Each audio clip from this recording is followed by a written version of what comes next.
This video is going to review how to graph a line in slope-intercept form. So a linear equation written in the form y equals mx plus b is in slope-intercept form.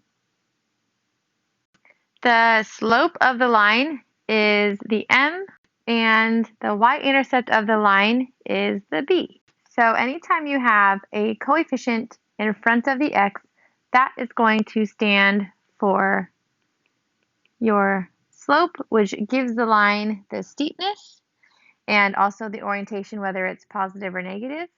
And the b is your y-intercept. And remember, the y-intercept is where the line crosses the y-axis. So the vertical line is the y-axis, and the y-intercept is where the line will cross the y-axis.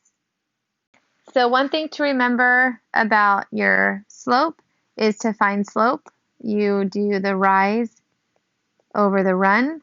So for a positive line, you would go up and to the right. And then for a negative line, you would go down and to the right. You don't always have to go to the right, but it is a good convention to just try to always go to the right if you can. So positive lines will look something like this, and negative lines will look something like this. So let's do a couple practice problems where we find the slope and the y-intercept of the given equations. So for letter A, y equals 3x minus 4. Remember that the slope is the number in front of the x. So my slope for letter A is 3, and my y-intercept is going to be negative 4. So you want to make sure you always take the sign that's in front of the constant, and that will tell you if it's positive or negative. So this is going to be my y-intercept, which is the b at 0, negative 4, or some teachers will let you just write it as negative 4. Notice with letter B, we have y equals 6.5, so there is no x term like we had in letter A. So this could be rewritten as y equals 0x plus 6.5, which means that my slope is 0 and my y-intercept is 6.5. Notice on the next one, letter C, it doesn't start with y equals. So we're going to have to do some rearranging here. Letter A started with y equals, letter B started with y equals, so we didn't have to move anything around.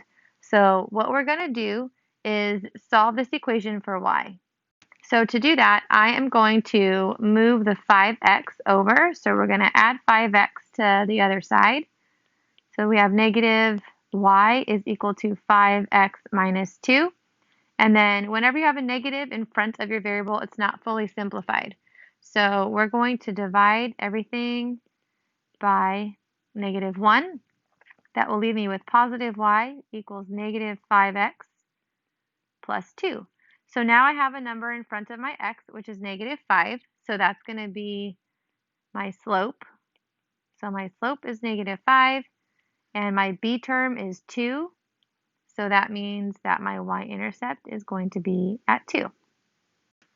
Letter D looks similar to letter C in the sense that we have to solve for y. So we have an x. We're going to move that x over. So it's a positive x, meaning I'm going to subtract that x to the other side. So you have 4y equals negative x minus 10. And then I want to divide by whatever number is in front of the x. So you're going to divide everything by 4. So this 4 over 4, that will divide out to a 1. So we're just left with y. And then we have negative x over 4. That's like saying negative 1x over 4. So I'm going to write that as negative 1/4 x. And then 10 over 4, that doesn't fully simplify. It simplifies to a decimal. So I'm just going to simplify the fraction. So 10 over 4, if you divide the top and the bottom by 2, you get 5 over 2, which is 2.5. So however you want to write it. So your slope for this one is the value in front of the x. So right now it's negative 1/4 for my slope. And my b term is going to be negative 2.5, or you can write negative 5 over 2. Let's do some more practice. So for number 1, what is your slope? The slope is the number in front of the x. So here we have negative 3. What is your y-intercept? Your y-intercept is 2. Good job. Take a look at number 2. We have y equals 4x minus 7. What is your slope and what is your y-intercept? Your slope was 4. Your y-intercept was negative 7. If you look at number 3, notice that there's no term that comes after. So remember, anytime we have an x term, our slope is going to be the number in front of it when it's in the y equals form. So that means I have a slope of 6. And if there's no term after the 6x, so there's no constant here, that means that my y-intercept is going to go through the origin or b equals 0. We're going to skip a couple. Go ahead and try number 6 on your own. What do you get for the slope and what do you get for the y-intercept? On number 6, you had to move the 3x over by subtracting it from both sides. So that would give us a slope of negative 3 and a y-intercept of negative 3. Go ahead and try number 8. On number 8, you also had to move the x term to the other side. So that left us with 2y equals negative 3x plus 6. Because I'm left with a 2y, you want to divide all of these terms by 2. So 2 divided by 2 will divide out to get a 1. Negative 3 over 2, we're going to leave in this form because the top number tells me how many to go down and the bottom number tells me how many to go right. So this is a perfect form for slope. And then 6 divided by 2 is 3, giving me a y-intercept of 3. Go ahead and try number 9. For number 9, we had to add the 5x to the other side. So because it's negative, you want to do the opposite. That left me with 3y equals 5x plus 15. Then we're going to divide each term by 3. So the 3's will divide to a 1, leaving me with just y. 5/3 will be my slope, and 15 divided by 3 is 5, which is my y-intercept. Now we're going to graph equations in slope-intercept form. So the first thing that you have to do is identify the slope and the y-intercept in each of the equations. So what is the slope in number 9? The slope in number 9 is 4. My y-intercept is going to be at negative 4. So when we're graphing a line in slope-intercept form, we want to graph the y-intercept first. So on the y-axis, we are going to put a point at negative 4. Then we're going to graph the slope. So the slope is positive 4. So that means I'm going to go up 4 and right 1.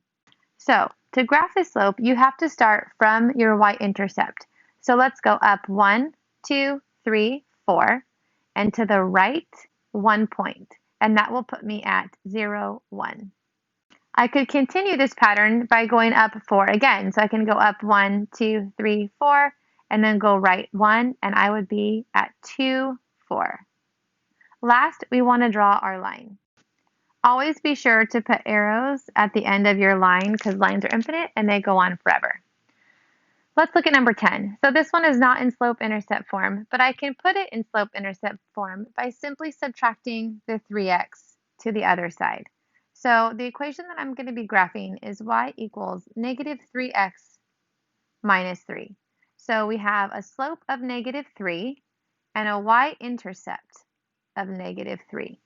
Where should I start to graph this line? You should start at the y-intercept, which is negative 3. Now, for a negative slope, typically we would go down 3 and right 1. But then if I do that, it puts me off the graph. It would be right here, and I want to stay off on the graph. So instead of going down 3 and right 1, I'm going to do the exact opposite of that. I'm going to go up 3 and left 1.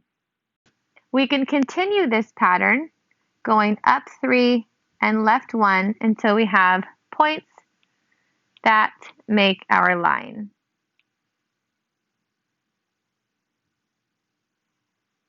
Don't forget, always again, add arrows to the end. Our last example is not in slope-intercept form, so we need to put it in slope-intercept form by subtracting the x over to the other side.